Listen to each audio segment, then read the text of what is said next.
in order to take back the household, I believe, for what God has intended it for, it's to have its own unique stamp by God for what your family is going to look like. So the last thing we want, to people to hear is like that our lifestyle is the model. It's not. Right. In fact, all of our lifestyles should look very unique and different. And I pray they do. I pray that your family looks wildly different than our family, because I want all of our families to be running so hard in the unique direction that God's created for you, with purpose and calling and mission, not just for you, but for your family and your kids. You are listening to the Famous at Home podcast with Dr. Josh and Christy Straub. Because when it's all said and done, we all want to know that we were famous at home. Welcome back to the Famous at Home podcast. Today we are talking about rethinking your household. So for those of you listening, we just got back from a camping trip this past weekend. It was so fun. And in that process, we are talking about, so we went camping, and we've been doing this camping thing to try to recalibrate, and we talked about that last week, but to recalibrate our lives, our household, our family. Yeah. And in that process, we've been rethinking, what does household mean? What does it look like? What does our household look like? And for those of you who have been listening for a long time, that, all what we talk about is being famous at home. And being famous at home is really about prioritizing our relationships with our spouse, with our kids, those under our roof, because we're already famous. We're already famous under our roof. Like, the greatest red carpet you will ever walk is through your front door. So, you come running, you come home from being away, and the kids are running, depending on what your relationship is with your spouse that day, he or she might come running too. You never know. But you're already famous. You're already seen there. Yeah. But yet so often we try to seek fame outside the home. And I think what's fascinating about this, and of course this is the double entendre that we talk about in our book, Famous at Home, which you can check out in the show notes. It's the double entendre that we are already famous in our heavenly home as well. Yeah. And everything that we do flows out of that. And the vision for then, therefore, where we're at in our household and what our household is doing is what we're wrestling with right now. It's kind of, where we're at, and it's what this podcast is about. So we talk about marital relationships, and we talk about our relationship with our kids and parenting and that type of thing, and spiritual growth. But the biggest component that I want you to think, I think that, I'm going to toss this to you, Christy, here in a second, but I think the thing that I want you to leave with today is we have this conversation and invite you into kind of where we've been at with this conversation, is just being able to look at what is the state of your household right now. Mm-hmm. So in other words, what is Holy Spirit speaking to you? What rises up within you as you think about your household? And as you listen to this episode, I want you to think of it as when John the Baptist is in the womb, and Mary comes in with Jesus, and all of a sudden, John the Baptist starts leaping and going crazy. Is there something within your spirit, something within your soul right now during this episode that leaps, that you hear and you go, that's where we need to go as a family, or that resonates with me for our family and for our household?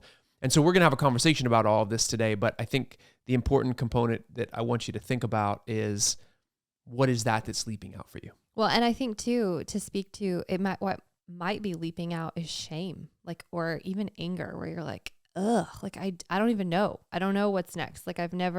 Maybe you don't feel the support of your spouse, and so you feel like you're doing it alone. And I think that could rise up a lot of even resentment and bitterness. And so just pay attention to that. We often use the phrase, just be curious. The things that we don't understand, or the things that ignite a really strong emotion in us, particularly the ones that we don't love. We call them uncomfortable emotions, because we really don't believe there are any negative emotions. Properly dealt with, they will all point us toward intimacy with one another and with God. But when you feel one of those uncomfortable emotions, if it's anger, if it's bitterness, if it's, I think sometimes, and I've heard this from a number of women specifically, who feel like their husband isn't on board with, maybe it's raising the kids or creating a family culture, or we'll talk about the environment of the home. We'll talk about, leading the home spiritually. If they feel like they're alone in this, it almost becomes, and not to shame them, but just this heavy baggage of bitterness where it's like, sure, that sounds really great, Josh, Christy, because you're doing that together. How do I do this alone? And I just want to call that out, because I think there's a lot of us, and I feel like we've been there too, in places where maybe you're growing at a pace that's different than your spouse, and that's okay. Yeah. It's all part of the journey. But so be curious about it. Don't be intimidated by what feels really big, but actually just stay curious. Like, I wonder why that's there. But I also think too, that's where prayer comes into this component. And by the way, we're getting ready to do, which is exciting. I haven't even announced this. I forgot to do that in the beginning, but we're getting ready to launch into a series called Words That Matter for Your Family. Yeah. And we're going to cover one word over the course of the next number of weeks that really matters for family. And just to give you a sneak peek, next week's word, the very first week that we'll be covering, is safety. So the word safety. And we're going to talk about what does it look like, is to bounce off of Christy's point about, maybe you're not on the same team, or you don't feel like you're on the same team with your spouse. What does it look like to create that sense of emotional safety in your home so that you can get on the same team, and that you're encouraging one another rather than nagging one another or making the other feel like they're not pulling their weight, or whatever it is that we do in relationship, because that's just what we do, but where you can really get in the same team. And so I just think praying for your spouse is a big one. I think the question I would ask, if you're like, yeah, this is great, but my spouse isn't on board, really start praying for your spouse, and then also finding ways that you can begin to implement some of what we're talking about in a way with your kids, that your spouse doesn't necessarily have to be a part of it, but can be invited into it when he or she starts to see the joy and the growth and the fun that whatever it is you're implementing provides. And so that, to me, that's what I would encourage. I would make it an invitation more than a trying to drag them along and getting them to make it an invitation. So be inviting. And I think that's what we're called to as Christ followers, is to be inviting and to create an environment, or to create families and build a household that actually is inviting and safe for people within the household itself. And so we have a great book we'd love for you to get, even if you want to implement this on an ongoing basis. I can, if you're watching on YouTube, I can show it here, but the Famous at Home book, 7 Decisions to Put Your Family Center Stage in a World Competing for Your Time, Attention, and Identity. And here's the cool part. So this is a very practical book that will help you walk through step by step how to implement a lot of what we're talking about. But in that process, and I think this is what I want to where I want to start today, is understanding that this whole idea of a household, and I keep using the word household, wasn't really our definition of family in Western America. We've gotten sucked into culture and what the Western individualized culture has created for family. That's where we are today. And, Tim Keller describes that in Ephesians chapter, so I love the book of Ephesians. I'm going to just kind of read it right now to you. Not the whole book, because that would take a long episode. But that's not this podcast. In Ephesians 6, chapter 6, verse 4, he says, "Fathers, do not exasperate your children, or do not provoke your children to anger, but raise them in the nurture and admonition of the Lord." Tim Keller says if that verse were written in 20th century Western America, it would have said, "Mothers, do not exasperate your children," because it wasn't until the Industrial Revolution that fathers started leaving the home in order to go to work, and everything from that point onward started to become individualized, and we became about the individual in the family rather than the actual family unit itself, where we're looking out for one another, where we're protecting one another, where we are fighting for one another. It really became about the individual person. And now you see that today in every arena of life, where it becomes about the individual person. And I genuinely think that's why we're seeing anxiety levels increase across kids, is because we're so busy, we're so ragged, and we're going from one activity to another. And we did a survey of over 700 parents a number of years ago, about 2 years ago, where we looked at, what was your greatest parenting struggle? And overwhelmingly, the greatest parenting struggle was we don't have enough time, or we're too busy. And I think there's something to be said about that. And was this new series we're going to be talking about with words that matter for your family. We're going to be talking about busyness and what's the antidote to that? How do we, stop that from happening? But in the process of that, what is a household? What does it look like? And I think, throughout all of history, prior to the Industrial Revolution, the home is where everything was based out of. Yeah. School, healthcare, education, medicine. Yeah, healthcare, medicine. Oh, you said school. Church was based out of there. Yeah. How we lead our children in faith was led out of there. Everything was based in the home. And post-industrial revolution in America, everything started going outside the home, to the point that, as C.R. Wiley argues in his book, The Household and the War for the Cosmos, that it just became about the emotional needs of one another, that we just kind of created this environment where it was all about our emotional needs.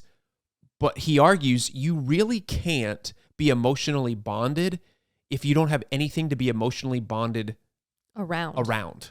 Yeah. So it's like a business was in the home. Your business was literally in your home. You were all built around that business. You had a purpose around that business. You had a purpose to help provide. You had a purpose to protect. You had a purpose to lead in faith and in your faith journey and serve people out of your household. When all of those things got pulled out, now all of a sudden, there's no purpose around that anymore. And so you use this you see this familial language spoken throughout Scripture and throughout the book of Ephesians. And I love it in Ephesians chapter 2, verse 19.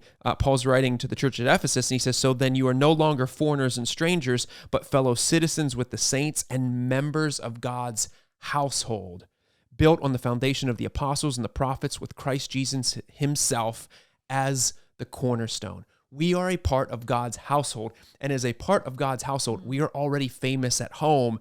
And now we get to be commissioned to go out to use our household as a place to go out into the world and build God's kingdom, to have purpose, to give our kids purpose, for our marriage to have a purpose. And that's the foundation for what I want us to think about in rethinking our household. What does that look like? And what we have been talking about as a result of that. And so I know this is a paradigm shift for a lot of you. It does flip a lot of what we've thought about family on its head. It's flipped the way that we were raised on our heads, because we don't have a model for where we're heading at this point. And so that's why it's difficult. That's why the road hasn't been paved that way. So Christy, for you, what does this direction look like in regard to our family and kind of where we've been and where we're heading and what that means and that type of thing, practically speaking, right, as well? I think because, and some of you if you've followed for a while, I mean, we've done all of the things in terms of education, for example, for our kids. So our kids are 10, 8, and 2. And so we've done public school, we've done, Christian private school, now we homeschool. But even that, like that to me, first of all, that to me was like a not possible years ago. I was the one who said I would never homeschool. So I have learned with humility to tell never the say Lord, never. Never. Yeah. Never tell the Lord never. Or your spouse never. Well, there are very few times where I have found that I have actually known the course that God would take me on. Like he has surprised us all along the way. And that's what I think it's been this, you hear about people talking about like they're deconstructing their faith, and that term gets thrown around a lot. But I have actually felt this deconstructing of what I've known of how to do family. And it's not that I wasn't raised beautifully and well, but it was with this Western American, what we now know is an experiment. Like it just hasn't been done in the course of history. And I don't think it's fared very well. I mean, you think of the moms, like those early years when I was home with like the young kids, we had 2 under 2. I mean, I was at the lowest place I've ever been. I was exasperated all the time because Josh was gone. I mean, he was traveling, he was speaking, and I was what I believe, I felt abandoned in a lot of ways. Like I felt left at home. And not that I didn't feel an honor to be home, because I did. And it's what I chose. It's what I wanted to do.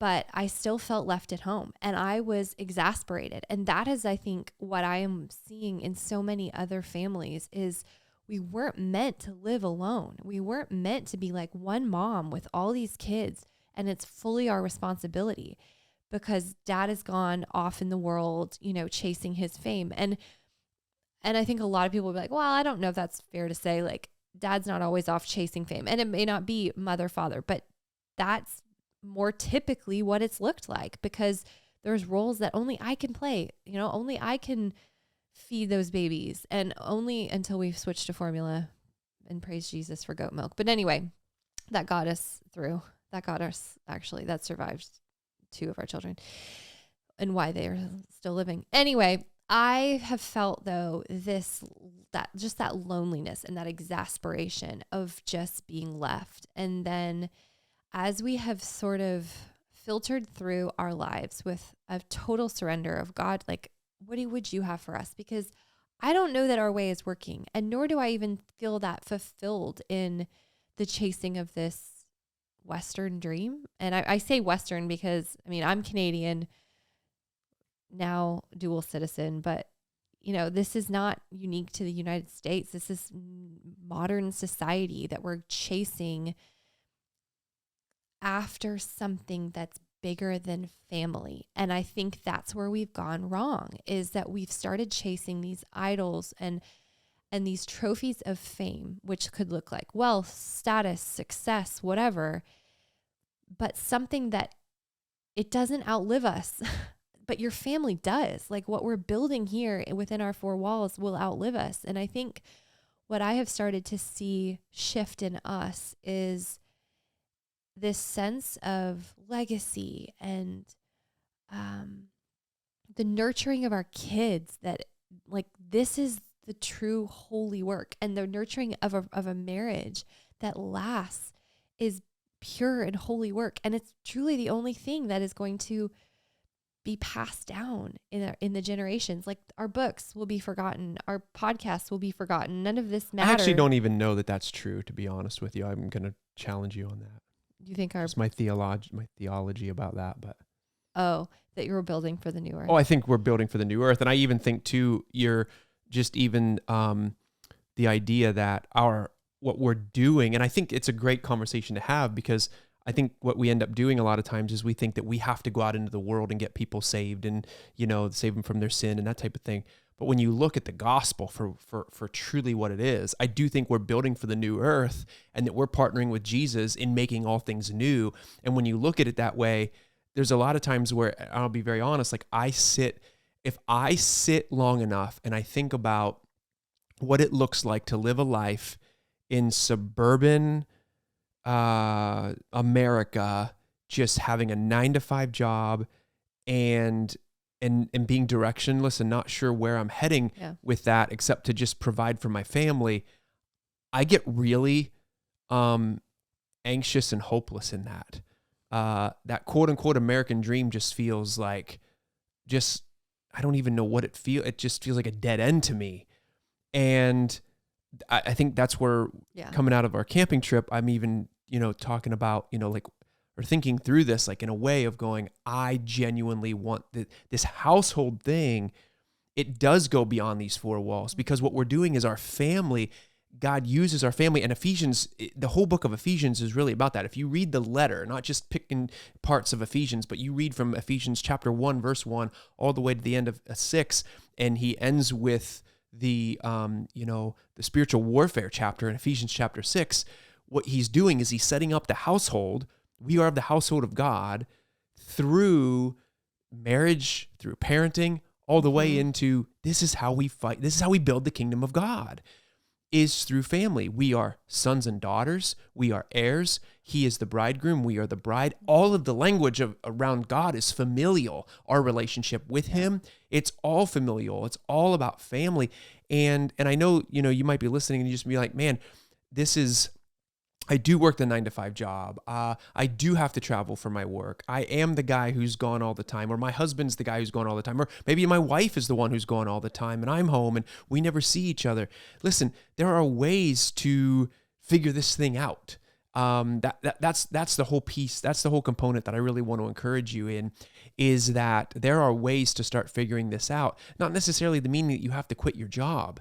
It really comes back to, and we'll talk about this when we get into the Words That Matter series, it really comes down to our connectedness as a family. Yeah. What does our connectedness look like? Everything that we do is birthed out of our connectedness with our family.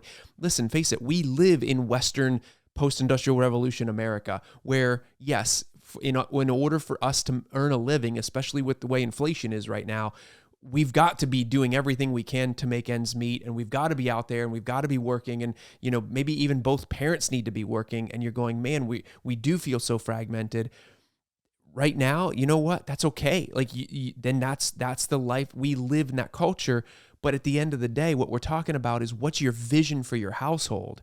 What's your vision for connectedness in your household? And that's where we have been challenged coming out of this time in this season that we're praying in, is going, Lord, what is our vision for the household? What for the Straub family? What is your vision for us, for our household? And the vision and the mission that we have, and how do we impart purpose to our kids beyond a Saturday soccer game, or beyond what does it look like for them beyond those things? Those are a means maybe to an end, but what is the end? What is their greater purpose, and how can we pursue their strengths and their passions, and have their strengths and their passions be a part of our family, and also serve our family really well, to be an invitation, to be just like we, as I said in the beginning, invite your spouse into this journey with you.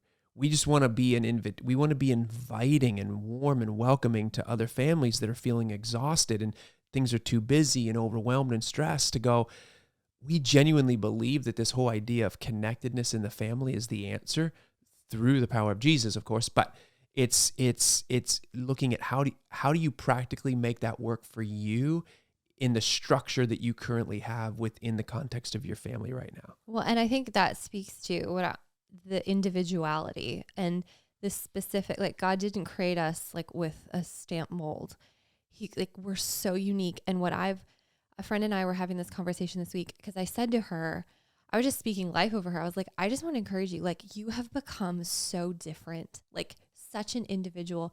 I have watched you differentiate yourself from all of us. We had this big group of friends and all girl, and I've just watched her. She has followed her own journey. And I was like, I just love to see it. You've become unique. And she responded back and she said she had heard this pastor speak about individuality. And basically, as we progress and we move to more closer to God, we actually become more unique. We don't start to look like everyone else. We actually start to look more and more different, more and more set apart in our own special way. He said that's, I think, the problem with even the American church, is that when you go to a particular church, everyone starts to kind of dress alike or look alike, but who's being modeled? It's not Jesus. They're all following after some sort of other model. But actually, when we mature in the Christian life, we start to just find our own unique, quirky, weird. And I say weird because it's so countercultural, but that's what we're talking about. In order to take back the household, I believe, for what God has intended it for, it's to have its own unique stamp by God for what your family is going to look like. So the last thing we want, to people to hear is that our lifestyle is the model. It's not. Right. In fact, all of our lifestyles should look very unique and different. And I pray they do. I pray that your family looks wildly different than our family, because I want all of our families to be running so hard in the unique direction that God's created for you, with purpose and calling and mission, not just for you, but for your family and your kids, that none of us look alike. And yet we're wildly free. And that, to me, I had shivers, those cold chills down the road. And I was like, that's what God is speaking to me 100%. You're not going to look normal. And yes, we have to get over fear of man. And that is a big thing that I think our culture has embedded in a lot of us. And that's the beauty. So if you feel that great shaking or stirring, or as Josh said, like whatever leaps out in you, even in this conversation, pay attention, because it is going to be so different than everyone else who's listening. And I think you don't need to change all the things as we talk about in Famous at Home. You start with the first decision, and this is a domino effect. You make that one choice, and let's watch a year from now, 2 years from now, 5, 10 years from now, your family will look so different and you'll be free. And I think too, I love that. And I love just this idea that your family looks unique for a reason. Yeah. Your family looks unique because we're building for the new earth. Like this idea. So let me just say this real quickly. In Genesis 1, the Bible begins with Genesis 1. It begins with the creation of the world. And God said it was good. Like he created this beautiful, good world. And then he created humans. He said it's very good. And then the fall of man happens, Genesis 3. I think so often what ends up happening is we preach a gospel that goes, and my friend Jeremy Pryor talked about this, and it was so powerful, but he said we so often just live this Genesis 3 to the cross message, where it's like we are sin, we all fall short of the glory of God, and we need Jesus to save us. And then once we're saved, we just wait for, the second coming. We wait for the rapture. We just sit around and we wait. And there's no vision for what happens once we're saved. And the reality is that's because we don't look at the whole gospel. Yes, salvation, Genesis 3 to the cross, is part of the gospel, but the entire gospel starts with creation in Genesis 1 and ends in Revelation, where now all of a sudden, once we're saved, we're working out our salvation, is what the Bible says. You're working it out on an ongoing basis, and we become joint heirs with Christ, and we get to be, we get to join him in making all things new. And that's why I say that I think our books, our podcasts, anything that glorifies him and has good in the world will outlive us, will have, it'll be used to build the new earth. And I don't know what that looks like. And T. Wright describes that same thing, just kind of like, not even sure what it looks like, but we're building for that. And not only are we building for that, Christy alluded to this earlier, I wanted to say this, but there is a reward in heaven for how we live our lives right now. There is a reward, and you don't need to be ashamed or guilty about that. Instead, it is an exciting part of living on this earth right now, is that Jesus will reward our obedience. He will reward our sacrifices that we make on this earth. He will reward my sacrifices for my wife. He will reward my sacrifices for my kids to build his kingdom. And that is biblical. And I think it's very important for us to keep in mind as we think about what does it look like to build his kingdom on this earth, and how do we help our families do that? And so that's the context. I'm trying to lay the context from which we're thinking about this, and we'll talk about practicalities here in just a second. But that's the context for which we have this conversation, is realizing that there is a purpose so much bigger than ourselves. We are called to something awesome as families, and we get to join Jesus in that process. And we're already part of his household, so there's no striving in that process, whereas everything else on earth right now is all about striving. Everything in the Western culture is about hustle. It's about getting on top, the dog-eat-dog world that we live in, getting your kids in travel sports, getting them, the best training that they possibly can get. And just it. And I think this is a lot of times where anxiety gets increased, is because we're all about what's next, that we're just missing it, and we're working for rest rather than from rest, which God designed us to work from rest, and we can talk about that. We talk about that in Famous at Home, but just something that I think is important. Well, and everything you just said, you hear the treadmill, right? It's this chasing towards something, but I don't think we ever actually pause to look or ask the question, what am I chasing? What am I running after? Because it does become that, getting your, you finally get married, you finally find the one, you get married, you like buy the house, you get the jobs, then you know, make the baby or adopt the baby, or, you know, bring people into your home. Like you foster, you would, whatever you're doing to build the family, and you start adding these children, and it's like, then I put them in school, or I educate them, I get them into their careers, or, you know, what is going to lead up to a career for them, I hope. And I hope I get them into sports that make them look good, feel like they fit in. But do you feel like this? It's just next, chase. And so much of that is built out of our own fear as parents. Yeah. And I don't think we ever take the time to be curious about where we're going. Like, what am I chasing? Why are my kids in all these activities? Is it just to keep them busy? Because I assure you, like, we're busy enough. Is it to fill their lives up? And okay, so what's the void I'm so afraid of? What is the silence I'm so scared of? What is the boredom I'm so scared of? What is this vacuum of either time or effort that I'm so afraid of? Because if I'm not giving it all, what am I doing? I don't, you know. And I think it's just being curious about that. Yeah, in your life. To like just genuinely be curious. Because we're all running. Like, let's be real. We're all running. And I think so often we're just not even assured that we're what it is we're running from, or what we're running to. And that's when we talk about famous at home, that double entendre is the thing that drives you. Like, if you can actually recognize not only you already are, but second, that's the goal, is to be famous at home, like to be put upon the hall of fame of faith, that like when we get there, it's like, well done, good and faithful servant. I have watched you live, and now enter my rest. Like, that's the goal, is to not get there being unknown, but actually just because you were working for his glory.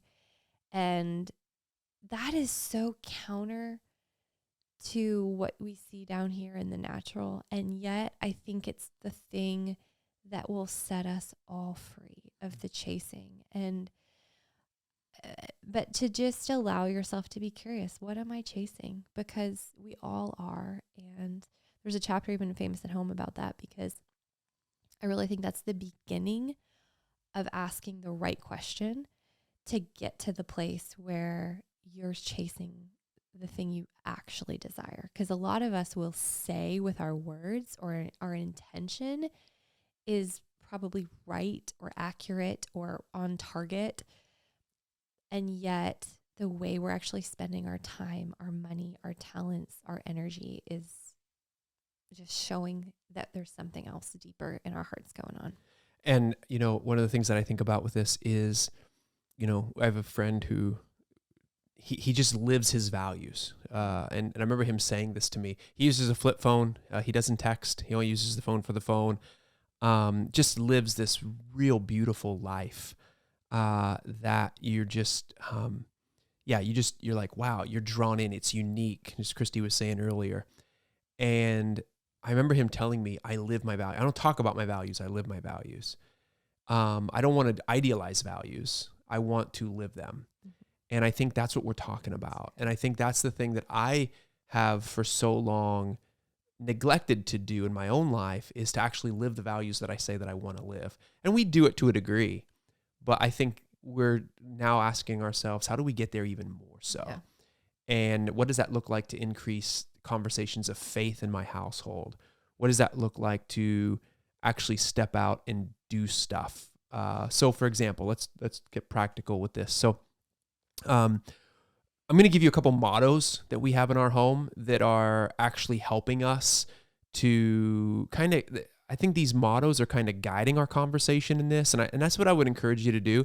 You can get the book Famous at Home, and you can walk through setting your family values and setting rhythms and looking at it from that angle, which we would highly encourage you to do. The other thing that you can do also is just start, after listening to this podcast, to sit down and go, number one, what did Holy Spirit, what was I convicted of in this? Like what leapt within me? What brought me like, oh, that thing right there. Number one, what was that?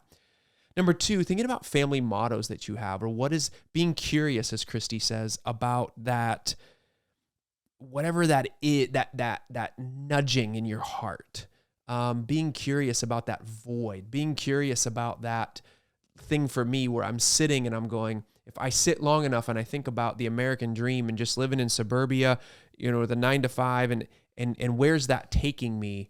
I feel like claustrophobic a bit with that. And so as the Bible says, without vision, people perish. And so I think casting vision for your family, like what does that look like and your household, and use mottos. So for example, one of the mottos that we have in our family is that we want our kids not just to learn, but to learn to love learning, that they love learning. And our daughter, for instance, she's a creative. She loves crafts. She loves drawing. She loves painting. And so we were on this weekend we were on this camping trip, and she asked for my pocket knife. And, she's 8 years old. So of course I'm kind of like, well, you got to be careful with it. Well, after a while, I just gave it to her, and I was just kind of like, she's mature enough. She can handle it. And she just started whittling away on wood. And next thing you know, Christy has her down.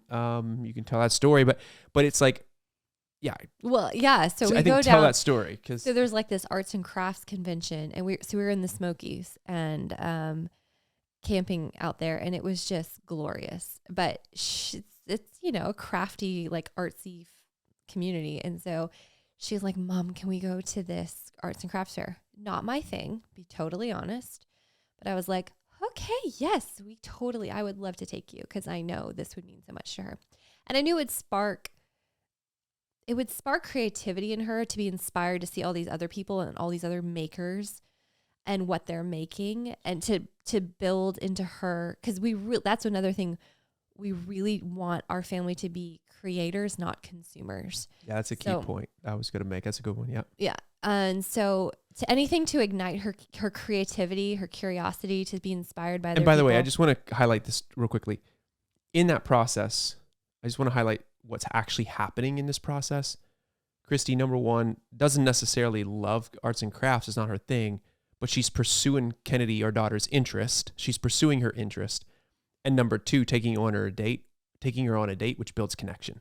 Mm-hmm. So I want you to see the underlying things that are actually happening as you think about practically building your household, pursuing your kids' interests, and finding ways to build connection. Sorry, I just wanted to highlight that. No, and so we head down and we find this shop called, of all things, the Wood Whittler. And we go in there, and it's a sweet woman, and we start talking to her, and she, sure enough, her and her husband have owned this shop. It's been in her husband's family for 79 years.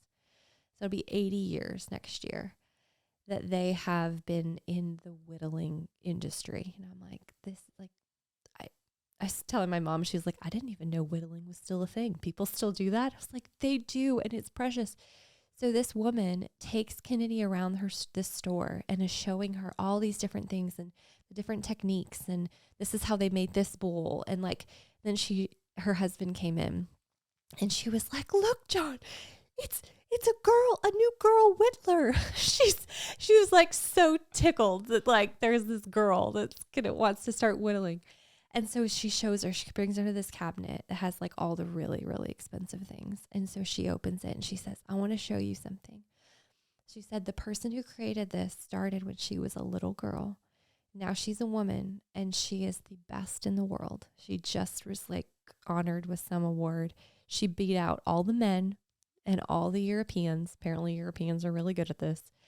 And so she's like, this could be you. Like, and you should have, like, I mean, her work was insane. But Kennedy was just like, she's asking questions like, did she put a varnish on this? Is this a wax?" And I'm like, who are you? What are you? Like, even her questions, I was like, wow. But it was, so she bought her first whittling knife from this sweet family that has owned this whittling shop for 79 years. And she came home and they told us what to do. And he was so concerned about her, like, make sure she gets soap to start with, and then you wrap her fingers in masking tape. So because these knives are really sharp, and then they went in the back and they found these scraps of wood for her to practice on. And we left there, and I watched this little girl just come alive with something. It was unique to her. Like, her brothers aren't into it. We're not into it. I don't know anything about it, but now I'm like actually really curious. And to watch her just sitting around the campfire, whittling her soap and her little sticks, I was like, this right here, this is the good stuff. Like, this is the stuff.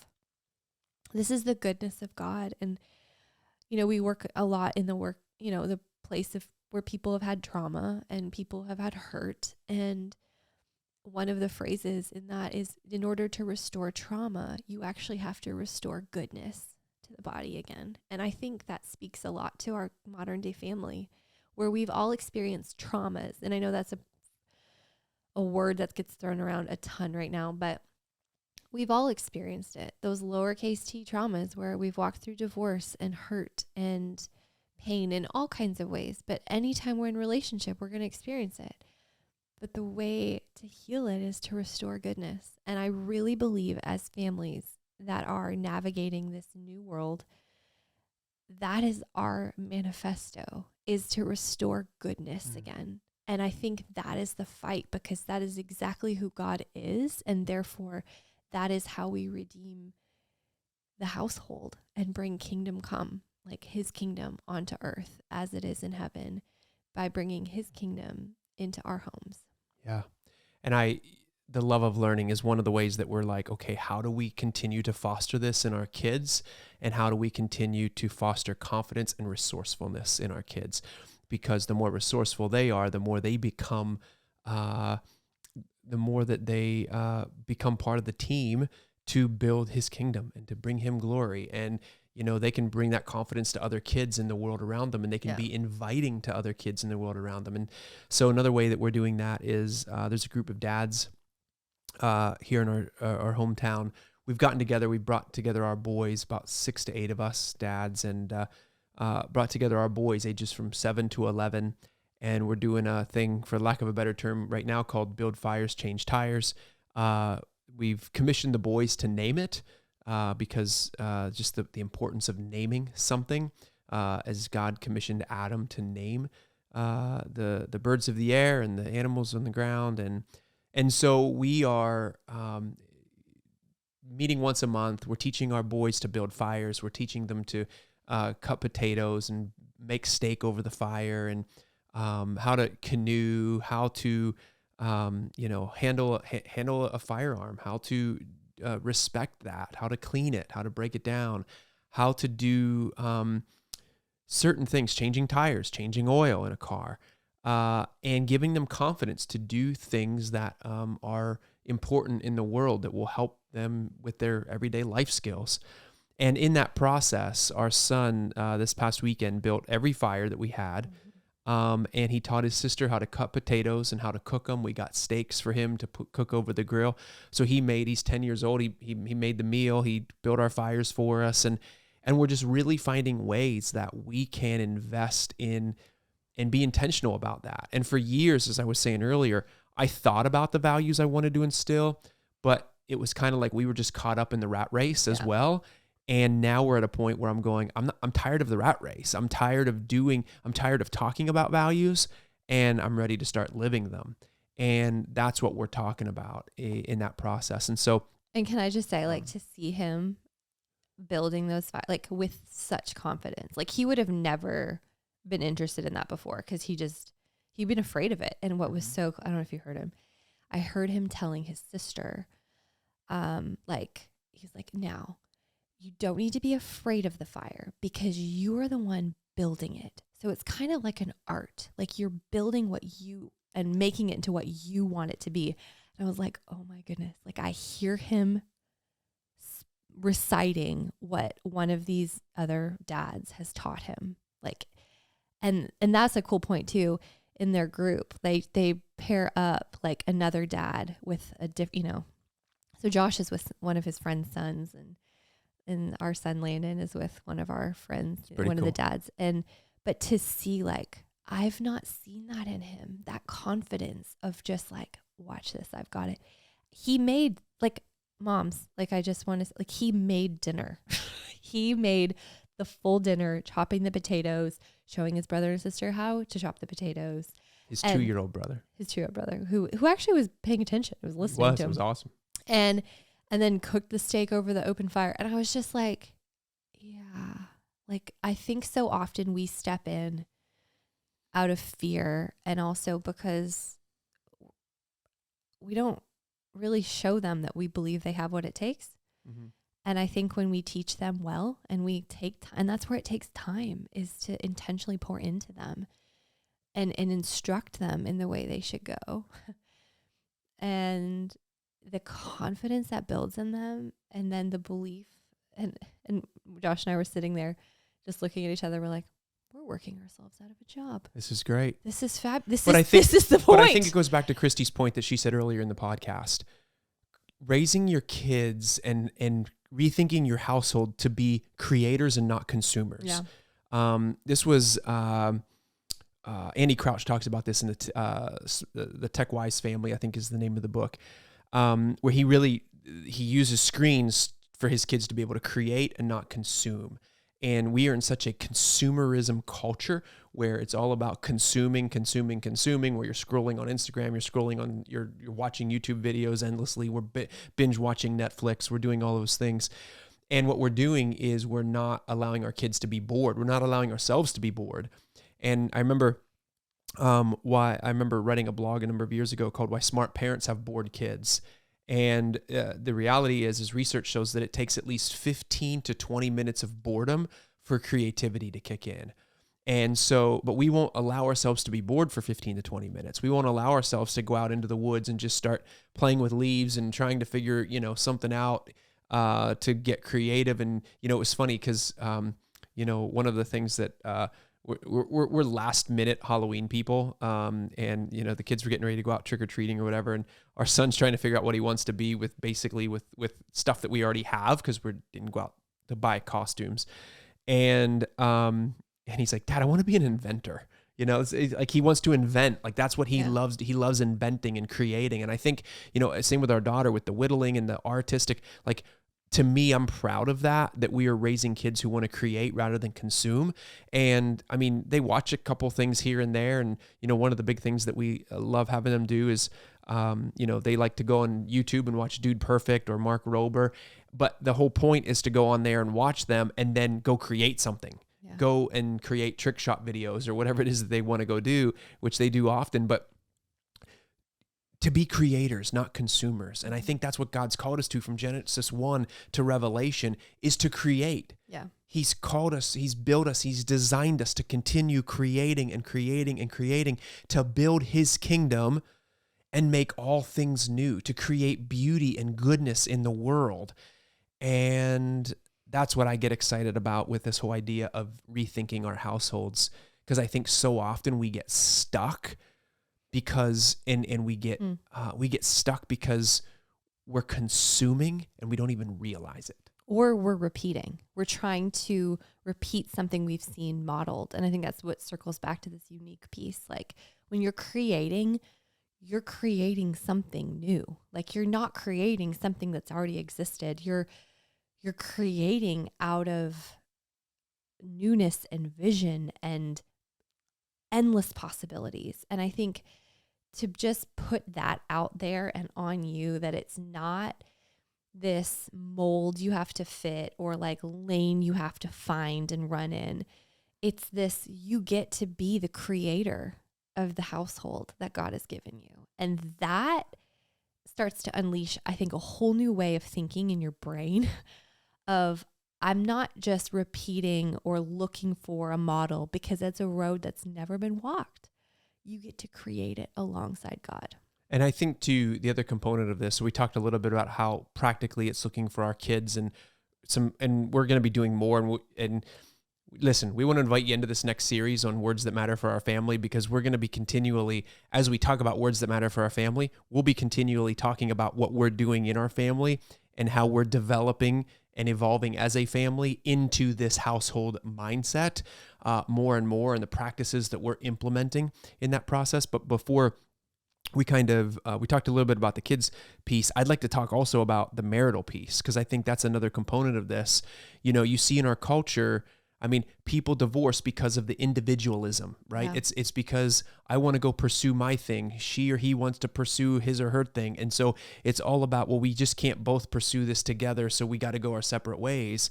And I think there's a design of a household where we can pursue and be together in a way that we're connected and fighting for one another's hearts.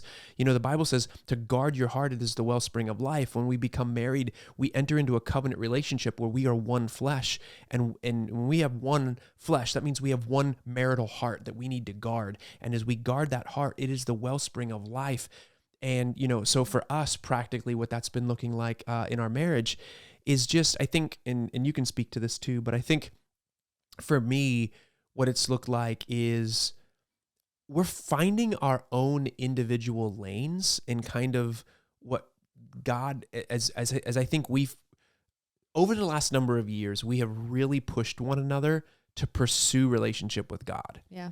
And we've let each other alone in that. Like I let her do her thing with her relationship with God. I do my thing in my relationship with God. And I mean, we go to church together, we serve together, we share together, those types of things. But our individual relationships with God look very different. And I think as we have grown closer to God, He is uniquely beginning to show us who we are, and what He wants us to pursue differently.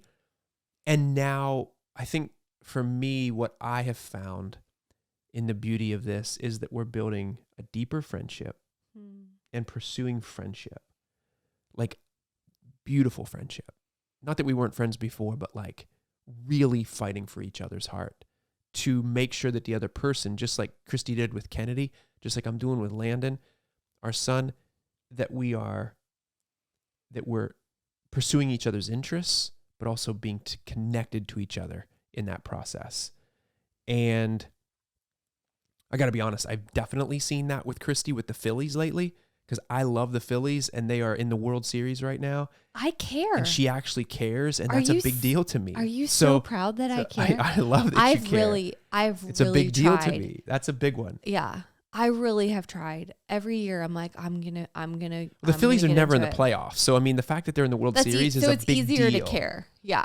But I'm even never like watching Penn baseball State, this late in the season. He loves Penn State. And like I was a Michigan fan growing up, and the Michigan Fight Song was the first song I learned. Not Jesus Loves Me, but the Michigan Fight Song. So I have come to your side on that too. You have. But I do realize like it means a lot to you. And so I'm like, well, that you're entering into the world with me. You're know, entering and into the I'm world. really trying to care. And then vice versa for me, for you, and just kind of the things you're looking to pursue and that type of thing. You I think it matters. And you're interested, like you want to learn, even though I think, again, speaking to that uniqueness, like I think our tendency would be to be codependent. And I think a lot of us are, where we started sort of enmesh with one another and become like the same. When we're talking about the household, it's not meant to be like 5 little clones in this house that are all the same. Right. That's right. It's like, no, I'm going to go pursue where I feel like the Lord is pushing me in, because I add that to the family team. Yeah, that's right. Right. I add that piece to the family team, like, in the way, even when you're speaking about like our relationship with God, I can add things to the kids' lives and their spiritual heritage, and like that Josh doesn't, and Josh can add things that I can't, because we experience God differently. So that gives our kids this like beautiful, I think, umbrella of experience with God. And I think that uniqueness is some of the most beautiful work that God does in each of us, because it's bringing us back to our original design. And we've lost it in some ways. And so I pray that for your family, that you will uniquely be set free to run in His ways. I pray that same thing. I hope you guys have enjoyed this episode, Rethinking Your Household. Find that thing that really resonated with you. And one way that you can also start to rethink your household this Christmas, I just want to plug this real quickly. We wrote a book called The 25 Days of the Christmas Story, an Advent Family Experience. We're going to put this in the show notes, but it starts, you can start it. It's 25 days, so it's made to start December 1st, but you can start it at any point. And there's family activities in there, and it walks you through different characters of the Christmas story in chronological order, all the way from Isaiah to David to Zechariah, Elizabeth, all the way down to frankincense, myrrh. Yes, we talk about the characters of the gifts that were given to God. Egypt, Nazareth, different places, the manger, Herod, Jesus, of course, and insights into what the Christmas season is really all about. And there's family activities in there that you can look at. There's family prayers, and there's dinner time discussions that you can have with your kids. And so it's a real great way to integrate into your home the Christmas story, into your family, and to live out With your connection. household with connection. Yeah. So go take a look at that. That'll be in the show notes. Also, finally, I will say this. Next week, we start our Words That Matter series. Make sure you pay attention to that. We're going to be covering one word a week that really matters for families. We're starting with safety because it's core to who we are. And it doesn't mean physical safety, although yeah, I think like a lot of, but I think that's so strange. We're not talking about like wearing your helmets and car seats. Yeah, and we're We also are not not talking those about bubble people. wrapping your kids either. No. Sorry, helicopter parents. No, we aren't those people. But there's elements of that cause true safety. Yes. Right? And we'll talk about that tomorrow. Yes. So there's elements of that. But I think is the really, not we've tomorrow, really but thought next week. through, the next time. The next time. We've really thought through these words and chosen them real specifically because we really believe they are a really unique core to being famous at home. Yeah. And words that I don't know that we always like use in the context of family or like throw around, or we're just not aware of them. So we're excited about that. So keep in mind until next week that the greatest red carpet you will walk is through your front door. Keep being famous at home.